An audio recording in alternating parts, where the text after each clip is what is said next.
Okay, I'll call this video B19. And here is the problem that I'm just going to show you the work for. And here I'll slowly go through the solution.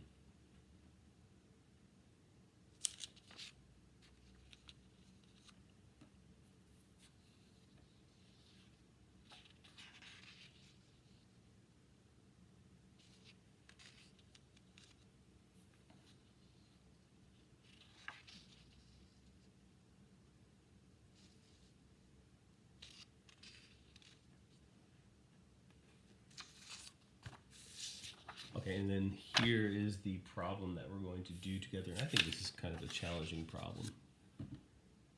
Okay, so there's a boat. Okay, they're looking at plankton beneath the boat. And you're given that up through a depth of 30 meters. Okay, the density of plankton in millions of cells per cubic meter is given here. Okay, so P is the density at depth h. Beyond h equals 30, there's another function that's not given to you.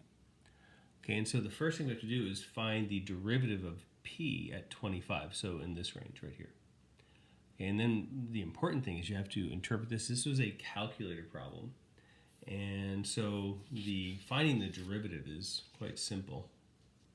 Okay, I would honestly put this in as y1, and then just use your derivative function, and we get negative 1.179.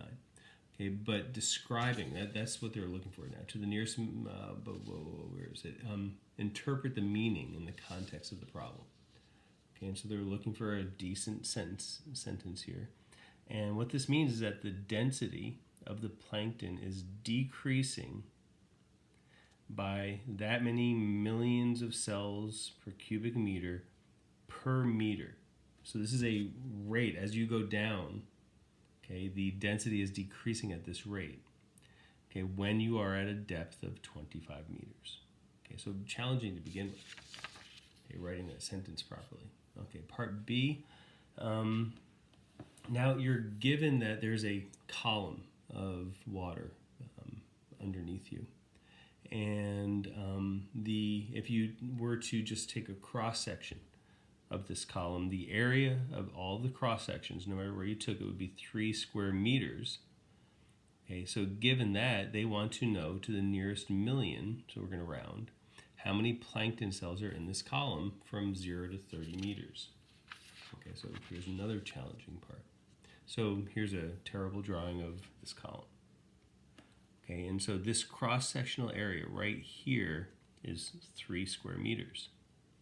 The volume of this slab, if this is just a small change in height, would be 3 times that small change in height, meters cubed. Okay, the number of plankton in that slab is the density times that volume. Okay, and so here it is. I simplified it right there. So to find the plankton in this cube, it's just 3 times the density at that depth times the change in the height. But what we need to do now is add up all of the slabs from a depth of 0 to a depth of 30. And this is now, once again, a simple calculator problem. You already have this in as y1. And they're just looking, they wanted you to say to the nearest million, so I rounded to the nearest million. They're not looking for a sentence in this part. Okay, so geez, look at how long this one is. So we have a function. Okay, and this function is going to hold when we're below the depth of 30, when h is greater than or equal to 30. And this function is bigger than the function that would give us the density of plankton. And if we add up all of the, well, here, I'll just say, this improper integral is finite. It converges to 105. Okay, and so this must, if we were to do the same thing with f of h, be less than or equal to 105. Okay, so now we're going to say that the column is not just 30 meters deep, but it's k meters deep where k is bigger than 30. And we don't have to do the work here. We just have to write an expression, and we have to use at least one integral that would give us the plankton in the entire column. And we have to explain why that, we're not going to have the answer to it, but why the answer to it would be less than 2,000 million or 2 billion. Okay, so let's go ahead and try to get through this now. So the cells in the entire column would be the cells from 0 to 30 meters, okay, and we did that right here, plus the remaining cells. Okay, and so to find this is the same thing. We're just going to multiply the density by 3 and take basically the 3 FHDH would be similar to this. Okay, how many plankton are in that little slab, and then we're going from 30 meters to K meters. Okay, so this is the first part of the answer. Okay, you could replace this part with that because you just needed one integral. Okay, so then we have to explain why this value is less than 2,000 million. Okay, so what we know is that, here, I'll put it back up, that this integral is 105. 3 times that integral would then be 315. And since this is greater than or equal to that, okay, this would be the maximum value of this part of this expression.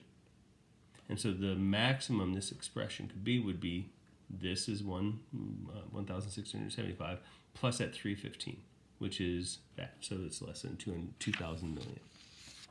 And I'm not sure, but I think they say 2,000 million because English people say that differently. I think they have a different meaning for billion. I could be wrong about that. Okay, and then finally, the boat is moving. Oh, this is a parametric. We're going to skip this part. If you want to see the answer to that part, there it is, but I'm not going to go through it. All right, so next time, this is the problem that I'm going to show you. So go ahead and try that one. And this is the problem that we'll do together.